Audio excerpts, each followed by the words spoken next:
Hey, what's up guys? Welcome back to the channel. In this particular video, we are going to look at a basic but yet important problem, which is reverse a string. Starting right away from the problem statement, so it's quite simple and straightforward. It says that you are given a string s and you need to reverse the string, guys.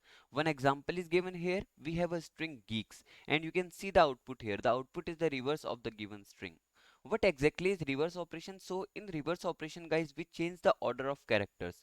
The last character will become the first character, then the second last character will become the second character. Similarly, the third last character will become the third character, and so on. So see, if the last character becomes the first character, then we will have s first. Similarly, we will have k, then we will have e, then g, right? This is the order of a reverse string that we will be having. Okay, now guys, I hope problem statement is clear to you. Let's talk about the solution now. Okay guys, so here first of all I'm going to write the same example that we have in the problem statement. We have a string which is geeks. Now guys, different language provide different inbuilt functions in order to reverse the string. Like we have strrev function which reverses the string, and in Python, if you guys are aware of string slicing, then we can simply reverse a string by just doing s then colon colon -1. This is going to give me the reverse string, and where this is the input string that we have, which is s. Okay, but see guys, these are the inbuilt functions, but we are the learners. We are here to learn something new. So we are going to implement the reverse function as a knife, guys, because even if you see this function, then the question that will come to your mind is how actually this function works behind the scene, right? So guys, we are going to implement as a noob. Let's see how we can do this. So see, as I said guys, the last character will become the first character, then the second last character will become the second character. So why not to read this string from behind? We are going to start from this point and we will keep decreasing the pointer. Let's say this is a pointer, guys. This is my I pointer. So we will start from last character and then we will just keep moving in the left direction, and we will keep appending the character to a answer variable. So we are going to have an answer variable which is initially empty, right? And as we move, we are going to append the characters. So first we are at s, so we will append s to the answer. Then we will come to this k and we will simply append k to the answer. Then we will simply come to this e, we will append e to the answer. Then we will append this e to the answer, and then at last we will append this g to the answer, right? This is the approach, guys.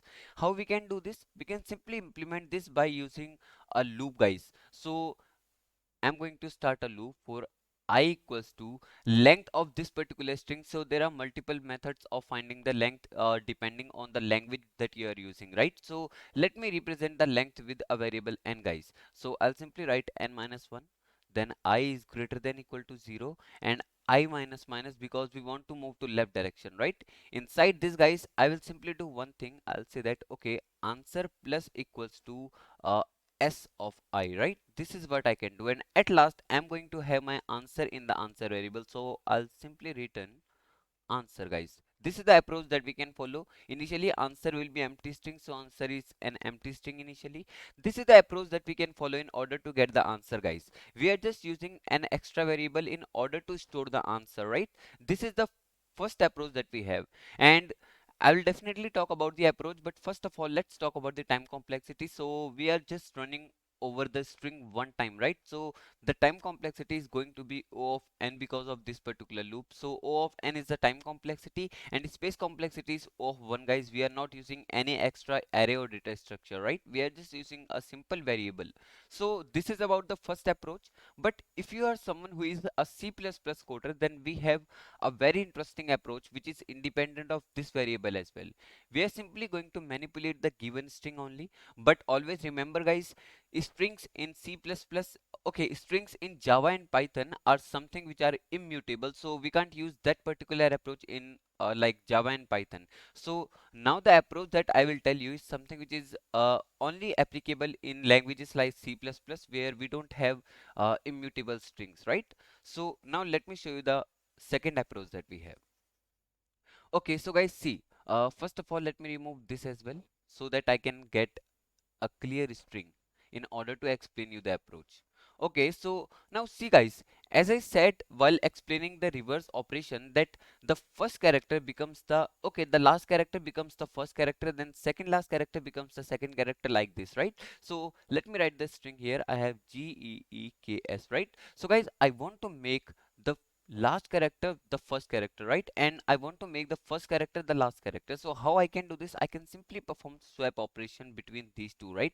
This way I will have S here, then EEK is going to remain same, and I will have G here.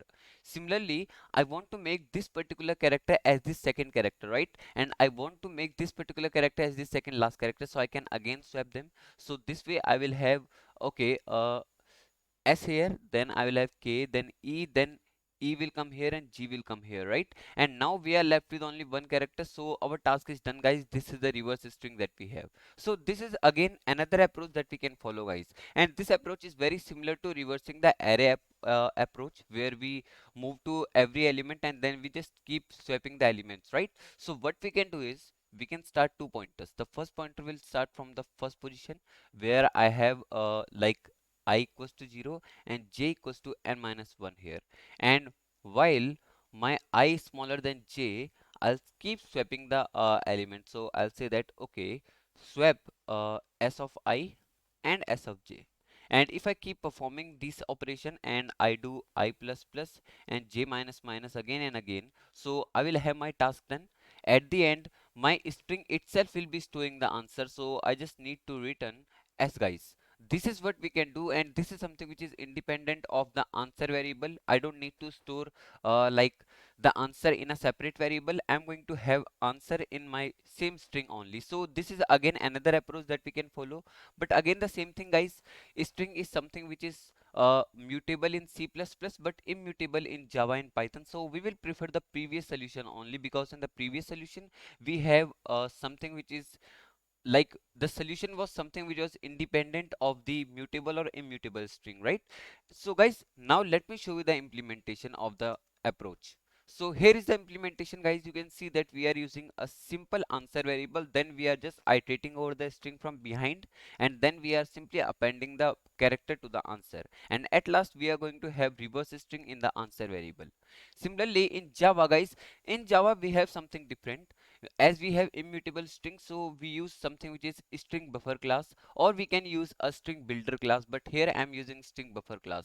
String buffer provides the concatenation operation in just O of 1, which is not there in string, guys. So that's why I am using string buffer, and this is how we can reverse the string in Java.